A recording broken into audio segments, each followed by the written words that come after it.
Здравейте, приятели! Аз съм Светослав. В момента се намираме в приемната на център Психея в София. Ще направим една демонстрация на моя екстрасензорен тест с карти с една моя курсистка Марина. Марина, разбъркай картите добре. За да не давам възможност на недобросъвестни хора да мислят, че има някаква измама. Картите се разбъркват много добре.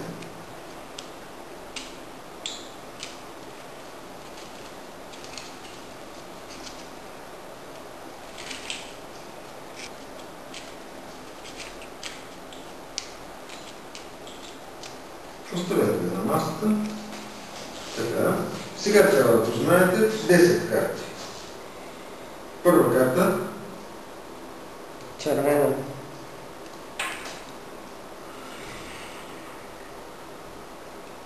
Червена. Добре. Червена. Червена. Червена. Грешка. Черна. Черна. Грешка. Червена. Черна. Червена. Добре.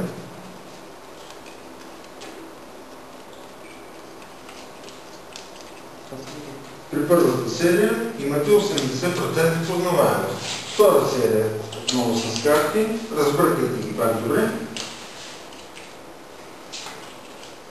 80% и един много добър резултат.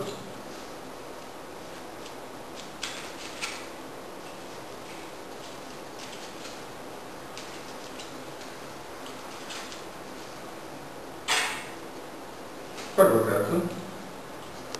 Черна. Червена.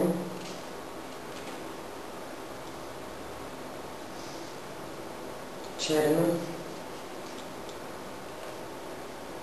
Черна. Черна. Червена.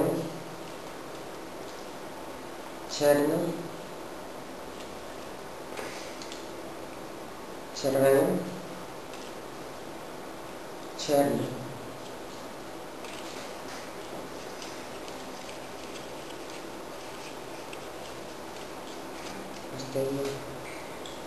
Не помисля малко. Черна.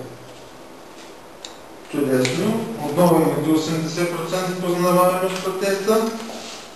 Трети експеримент. Махалото? Не, с махалото ще направим експеримент с малко. Надявам се вече всички, които се съмняват, да се разберат, че всичко е реално и няма никаква измама. Черна.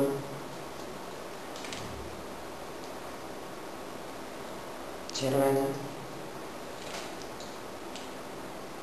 Червена. Черна. Червена. Червена. Червена. Червена.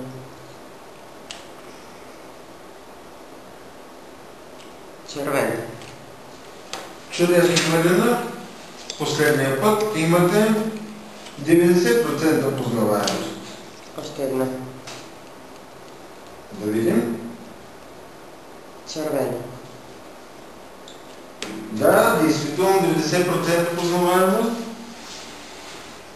което вие слагате в много по-назад от вас, много ясновидци и екстрасенс, които се хвалят като някакви феномени. И са при нас истинския феномен, примерно е моята курсистка Марина. Сега ще направим още 3 серии, но чрез махало, т.е. по принципа на радиестезията. Разбъркайте фактите. Виждате, че всичко е реално, как се разбъркват добре и моите курсисти познават. Те са най-добрите и аз съм щастлив за тяхните постижения и успехи.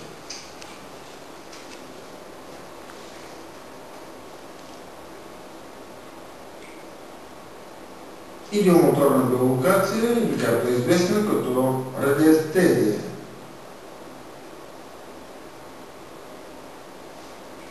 Червено.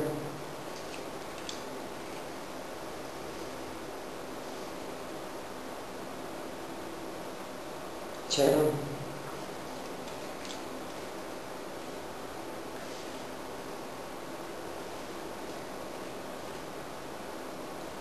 Червено.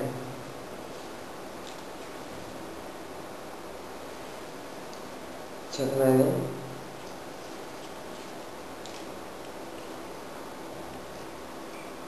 Червено. Грешка. Червено. Добре се справяте с махалото, чудесно. Черно.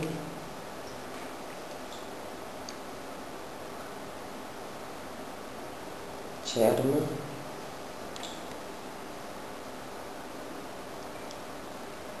Черно.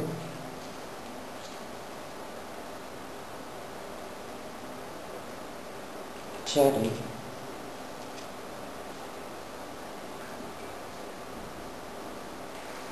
Тоест, имате 90% познаваемост в първата серия. Разбъркайте отново картите, втора серия. Както виждате, при телеестезията, или по-точно към интуитивно телеестезичната екстрасензорика, резултатите са почти същите, по които можем да съдим за качеството на един човек. За екстрасензорното качество на един човек. Изказвам много бързо.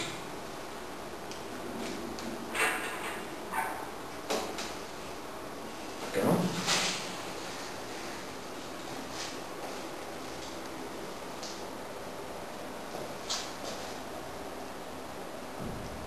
Черно.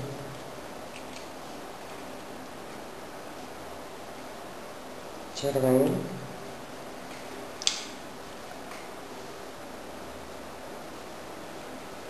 Червено.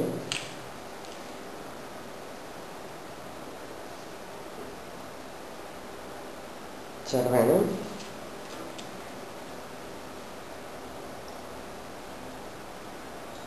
Червено.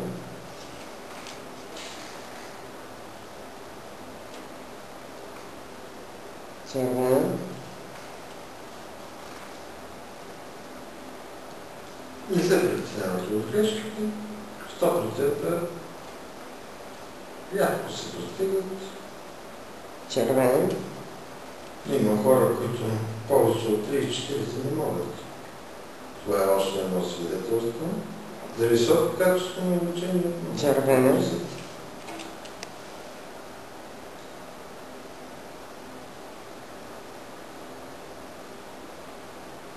Червено. Чудесно. Отново 90% познаваемост. Още една. Има.